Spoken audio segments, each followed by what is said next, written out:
যে আমাদের পুলিশ ফোর্সের অনেক ইসের সময় ক্ষতি হয়েছে। এই জন্য তাদের বিভিন্ন কাজের ক্ষেত্রেও কিন্তু অনেক প্রতিবন্ধকতা দেখা দিচ্ছে। এখন স্পেশালি ধরেন তারা এটা তাদের মনটাকে আরও উজ্জীবিত করে তারা কিভাবে তাদের পুরানো গৌরবটা ফিরে পায়, এই জন্যই তাকে ব্যক্তিমান বলা হয়েছে। আগে যে জনবান্ধব পুলিশ, এটা যেন বাস্তবে হয়, এটা যেন কোনো কাগজ কলমে না থাকে, এইটার সম্বন্ধে আমি তাদের বলছি।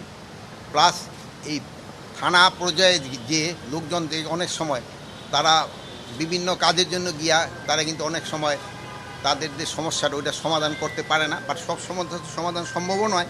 বাট তাদের যেন একটা পেশেন্ট হিয়ারিং দেওয়া হয়, তাদের কাজগুলি কিভাবে সমস্যা করা যায় ওইটা বলা হয়েছে। ট্রাফিকের যে একটা সমস্যা আছে হচ্ছে, এই ট্রাফিকটা আমাদের কিভাবে উন্নত করা যায় এটার ক্ষেত্রে বলা হয়েছে। চাঁদাবাজি কিভাবে বন্ধ করা যায় এটার সম্বন্ধে বলা হয়েছে। যেহেতু চাঁদাবাজিরা যদি বন্ধ হয়, জিনিসপত্রের দাম কিন্তু একটু সহনীয় পর্যায়ে চলে আসবে।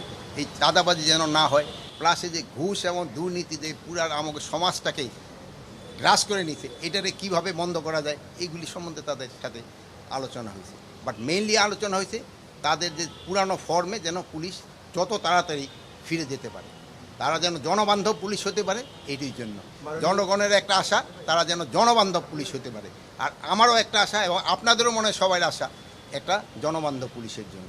আপনাদেরকে আমি একটা অনুরোধ করব, আগে পুলিশ কিন্তু মামলা দিত। এই সময়ে কোনো পুলিশ একটা মামলা দিয়েছে?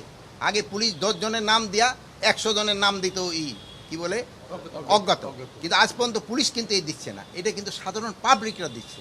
আমি যদি পুলিশ একটা এরকম মামলা দেয়, আপনি আমার কাছে আইনেন যে 10 জন যে নাম দিয়ে আর 500 জন যে করে দেওয়া। এখন যারা মামলা দিচ্ছে এটা তো সাধারণ জনগণ। এটা আপনি সাধারণ জনগণকে বলতে হবে, ভাই যারা অ্যাকচুয়াল ক্রিমিনাল তারে দাও। কালকে আমার কাছে একজন আসছিল, দুইটা এসে বলে যে স্যার আমাদের যে অরিজিনাল যেই তারা আমরা 11 না। আমি বলি কেন? তারা তো 1 নম্বরে দিবেন। আপনি বলেন না, যারা এটা ড্রাফট করছে ওই ধরেন কার কাছে যায় ড্রাফট করতে আপনারা জানেন, এটা কিন্তু আমার পুলিশের কাছে যাচ্ছে না, অন্যের কাছে যাচ্ছে। বলে তারা এইভাবে সাজায় দিছে। তা আপনাদের কাছে আমার অনুরোধ, শুধু যারা দোষী তাদেরই নাম দেন, অন্য কারোর নাম দেন না। অন্য কাছে নাম দিলে এটা করতে তদন্ত করতে সময়ও বেশি যাচ্ছে, এবং অনেক সময় নিরীহ লোকও যেন হেনস্থা না হয়, এদিকে খেয়াল রাখতে। এই জন্য আমরা কিন্তু একটা মিডিয়াও বলে দিছি, প্লাস আপনাদের আমরা পেপারে দিয়েছি, বলছি যে সাধারণ লোক যেন হেনস্থা না হয়, ইনভেস্টিগেশন ছাড়া কাউকে অ্যারেস্ট করা হবে না। এবং আমি ডিবিরে আজকে ইনস্ট্রাকশন দিয়ে দিছি, তাদের পরিচয় ছাড়া, পরিচয় তারা নিজেরা দিবে, তারপরে ধরবে।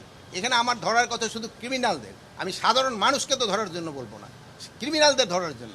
সাধারণ পাবলিকের যেটা কমফোর্ট হয় এটার দিকে আমাদের পুলিশ চেষ্টা করবে। এটার ক্ষেত্রে জনসচেতনতাও একটু বাড়াতে হবে। সেদিন কালকে দেখলাম যে ইউনিভার্সিটি, ওই যে না জাহাঙ্গীরনগরী, এখানে ধরেন যে তারা তো সবচেয়ে শিক্ষিত এরা, তাদের ক্ষেত্রে এই সচেতনতা আসতে হবে। মানে হয় একজন অন্যায় করলে তারা আইনের হাতে সোপর্দ করেন, কিন্তু এই আইন তো আপনার হাতে তুলে নেওয়ার কারো কিন্তু অধিকার নেই, আইনের হাতে তাকে সোপর্দ করতে হবে। এটার ক্ষেত্রে আপনারাও একটু আমাদের সাথে কাজ করতে পারেন, জনসচেতনতা বৃদ্ধি করতে হবে, যারা ইনোসেন্ট লোক যেন কোনো অবস্থায় কোনো হেনস্থা না হয়। এই জন্য আমি আপনাদের কাছে অনুরোধ করব, আপনারা চেষ্টা করেন।